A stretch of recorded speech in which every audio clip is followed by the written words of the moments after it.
Hey everyone, this is your AAG buddy and welcome to my YouTube channel AAG Vlogs.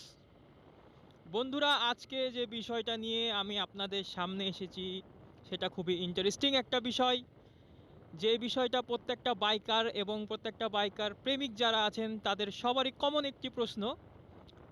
সেটা হচ্ছে, আপনি আপনার বাইকে কি মোবিল বা অকটেন বা পেট্রোল ইউজ করবেন।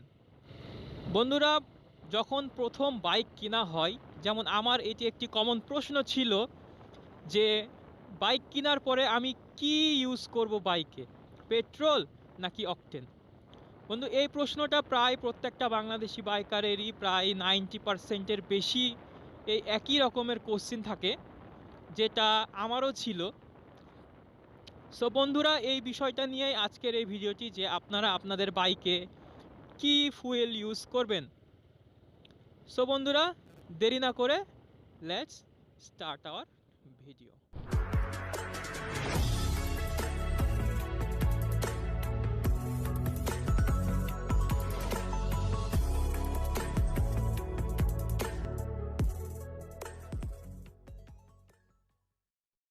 বন্ধুরা, আমাদের বাইক যেটা রয়েছে, আমাদের বাইকের এক একটি বাইকের এক এক রকমের ইঞ্জিন। সো সেই ইঞ্জিন অনুযায়ী যদি আমি বলি, বা আমি যতটুকু আইডিয়া কালেক্ট করতে পেরেছি এই বিষয়ে এই 2 বছরের ভেতরে, সেটা হচ্ছে প্রত্যেকটা বাইকের জন্য এক এক গ্রেড থাকে, এক এক মোবিলের বা অকটেনের এক এক গ্রেড থাকে, যেটা হচ্ছে আপনার প্রত্যেকটা বাইকের জন্যই খুবই ইম্পর্টেন্ট একটা বিষয়। সেটা হচ্ছে বন্ধুরা, আমাদের দেশে যে পেট্রোল এবং অকটেন রয়েছে, এইটিকে কিন্তু বাইরের কান্ট্রিতে আদার্স যে দেশগুলো রয়েছে সেগুলোকে কিন্তু এই পেট্রোল বা অকটেন নামে চিনে না। সেগুলোকে কিন্তু এই অকটেন বা পেট্রোলকে গ্যাসোলিন নামে চিনে। যেমন ইন্টারন্যাশনালভাবে যদি বলি, পেট্রোলের আপনার ইন্টারন্যাশনাল গ্রেডটা হচ্ছে 86, এবং যে অকটেন রয়েছে সেটি আমাদের ইন্টারন্যাশনাল যে গ্রেড রয়েছে সেটি হচ্ছে 91 বা 92 সামথিং, এইরকমই কিছু একটা হবে, যেটা আমি কালেক্ট করতে পেরেছি বা কালেক্ট করেছি বিভিন্ন ইনফরমেশন থেকে। সো ইন্টারন্যাশনালিভাবে এই জিনিসগুলো আমাদের যে বাংলাদেশ রয়েছে, আমাদের বাংলাদেশের অনুপাতে যদি আমি এটা দেখি, তাহলে 3-4 বছরের ভেতরে আমাদের যে পেট্রোল রয়েছে, এই পেট্রোলের আমাদের গ্রেড যেটা আছে সেটা ইন্টারন্যাশনালিভাবে অনেক কম। যেমন ইন্টারন্যাশনালিভাবে পেট্রোলের যেই গ্রেডটি রয়েছে সেটি হচ্ছে 86, এবং আমাদের যে পেট্রোলের গ্রেড রয়েছে সেটি হচ্ছে 80। অর্থাৎ আমাদের যে পেট্রোল রয়েছে সেটি ইন্টারন্যাশনালিভাবে যে পেট্রোল রয়েছে সেটির থেকে অনেক কম। এবং আমি যদি অকটেনের কথা বলি, তাহলে আমাদের অকটেন ইন্টারন্যাশনালিভাবে যে গ্রেডটা আমরা পাই সেটা হচ্ছে 91, কিন্তু আমাদের দেশে এটি গবেষণা করে দেখা গেছে আমরা অকটেনটি ইউজ করি, এটার গ্রেড হচ্ছে 96, অর্থাৎ যথেষ্ট ভালো। প্রশ্ন আসতে পারে যে কোন বাইকে আমরা কোনটি ইউজ করব, পেট্রোল ইউজ করব নাকি অকটেন ইউজ করব। 150cc বাইকের নিচে যেগুলো রয়েছে সেগুলোর ইঞ্জিনের ক্ষমতা হিসাবে পেট্রোল ইউজ করাই বেটার, এবং 150সিসির উপরে যেগুলো রয়েছে সেগুলোতে অকটেন ইউজ করাই কিন্তু বেটার আমি মনে করি, এবং পরীক্ষা করে এটাই দেখা গিয়েছে। আমি মনে করি এবং পরীক্ষা করে এটি প্রমাণিত হয়েছে। কারণ বন্ধুরা, 150সিসির নিচে যে বাইকগুলো রয়েছে সেগুলোতে যদি আপনারা অকটেন ফার্স্টে ইউজ করেন, তাহলে হ্যাঁ, অবশ্যই ভালো বেনিফিট পাবেন। অবশ্যই আপনার এক্সেলারেশন বলেন এবং ইঞ্জিনের পাওয়ার বলেন, সব কিছুই কিন্তু অনেক বেটার পাবেন। এবং এক সময় দেখা যাবে যে আপনার এই অকটেনই কিন্তু আপনার ইঞ্জিনকে আস্তে আস্তে ক্ষয় করে ফেলছে, ইঞ্জিনের ক্ষমতাটাকে হারিয়ে ফেলছে। কারণ বন্ধু, অকটেনে অনেক পাওয়ার প্রডিউস করে, যেটা 150সিসির নিচের বাইকগুলোতে কিন্তু ইউজ করা আমার মতে খুব একটা ঠিক হবে না বলে আমি মনে করছি। ইঞ্জিন ক্ষমতা অনুযায়ী, ইঞ্জিন অনুযায়ী পেট্রোল ইউজ করলে সেটার আপনার ক্ষমতাটা বাড়বে, সেটার হচ্ছে আপনার স্থায়ীটা বাড়বে, এবং বাইকটি আপনি দীর্ঘদিন ভালোভাবে চালাতে পারবেন। পেট্রোলের জায়গাতে 150সিসির নিচে যে বাইকগুলো রয়েছে সেগুলোতে অকটেন ব্যবহার করেন, তাহলে সেই স্থায়ীগুলো, অর্থাৎ সে বাইকের আপনার আয়ু বলেন, সেই বাইকের ইঞ্জিনের ক্ষমতা বলেন, আস্তে আস্তে কিন্তু শেষ হয়ে যাবে। যেমন আপনি যদি 150 সিসি বাইকের নিচে, যেমন 100-এর নিচে যেমন আপনার বিভিন্ন বাইক রয়েছে, যেমন 80 সিসির বাইকগুলো রয়েছে, সেগুলোতে যদি মনে করেন আপনারা অকটেন ইউজ করবেন, আপনারা পারফরমেন্স ভালো পাবেন। কি যে ইঞ্জিনটার স্থায়িত্ব দেখা যাচ্ছে আপনি 10 বছর সার্ভিস ভালো পেতেন, সেখানে আপনি দেখা যাচ্ছে 7 বছর পাবেন, অর্থাৎ 3 বছর তার মেয়াদটা কিন্তু কমে যাবে।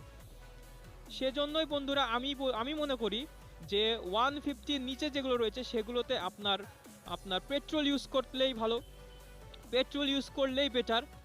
এবং 150 সিসির উপরে যে বাইকগুলো রয়েছে, যেমন আমার এই জিক্সার, তারপরে আপনার R15 রয়েছে, তারপরে আপনার CBR GSXR, তারপরে আপনার ফেজার রয়েছে, FZ রয়েছে, এরকম অনেক বাইক আছে যেগুলোতে আমি মনে করি যে অকটেন ইউজ করাই বেটার।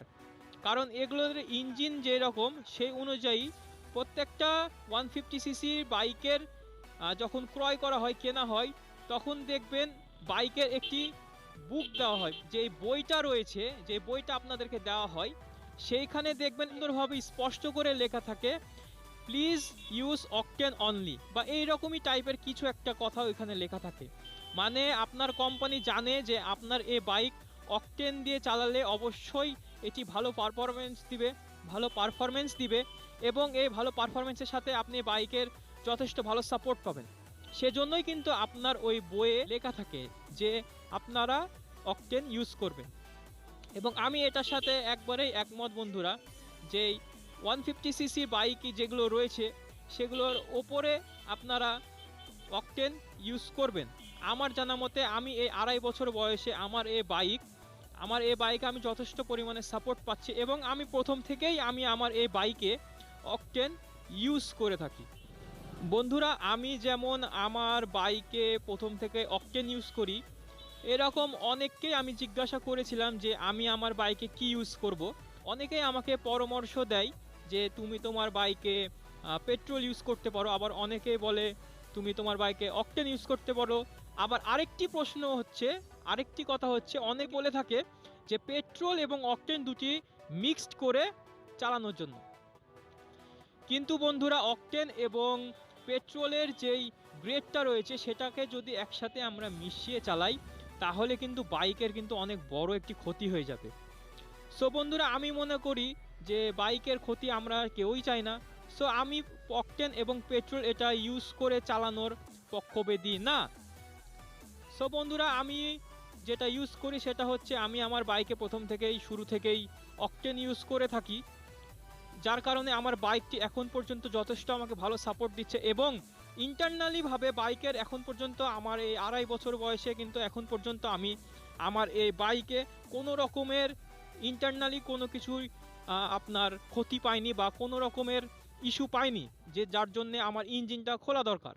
কারণ বন্ধুরা সেটি হচ্ছে আমি অকটেনে আমার এই বাইকটি চালাই এবং আমি টাইম মতো এটা সার্ভিস করাই, যার কারণে আমি আমার এই বাইকটি থেকে 2.5 বছর বয়স পর্যন্ত এখন পর্যন্ত কোনো রকমের এক্সট্রা কিছু লাগানোর কোনো প্রয়োজন আমার পড়েনি। সো বন্ধুরা, আমি মনে করি যারা আপনারা আছেন, আপনারা আপনাদের বাইকটিকে সুন্দরভাবে রাখবেন, দেখে শুনে পরিষ্কার করে রাখবেন। এবং অকটেন এবং পেট্রোলের কথা যদি আমি বলি, অকটেন এবং পেট্রোলের যেই গ্রেডটা রয়েছে সে অনুযায়ী আমরা আমাদের বাইকটিকে আপনার যেগুলো 150-র উপরে রয়েছে সেগুলোতে আমরা অকটেন ইউজ করব, এবং যেটাতে 150 সিসির কম রয়েছে সেটাতে আমরা ফিউল ইউজ করব। সো বন্ধুরা, আমি যেটা আপনাদেরকে বলি হয়তো আমি আপনাদেরকে বোঝাতেই পেরেছি যে আপনারা আপনাদের বাইকে কি ফিউল ইউজ করবেন। সো বন্ধুরা, এরকমই আরও ইন্টারেস্টিং অনেক বিষয় থাকবে যেগুলো আমি আপনাদের মাঝে শেয়ার করব। সো বন্ধুরা, সাথে থাকবেন, পাশে থাকবেন AAG ব্লগসের। এবং এখন পর্যন্ত যারা আমার চ্যানেলটিকে সাবস্ক্রাইব করেনি অবশ্যই সাবস্ক্রাইব করে দিবেন, পরবর্তী ভিডিওগুলো শেয়ার করলে আপনারা আমার নোটিফিকেশনটি সাথে সাথে পেয়ে যান। স্টিল দেন, সবাই ভালো থাকবেন, সুস্থ থাকবেন এবং AAG ব্লগসের সাথে থাকবেন। আল্লাহ হাফেজ।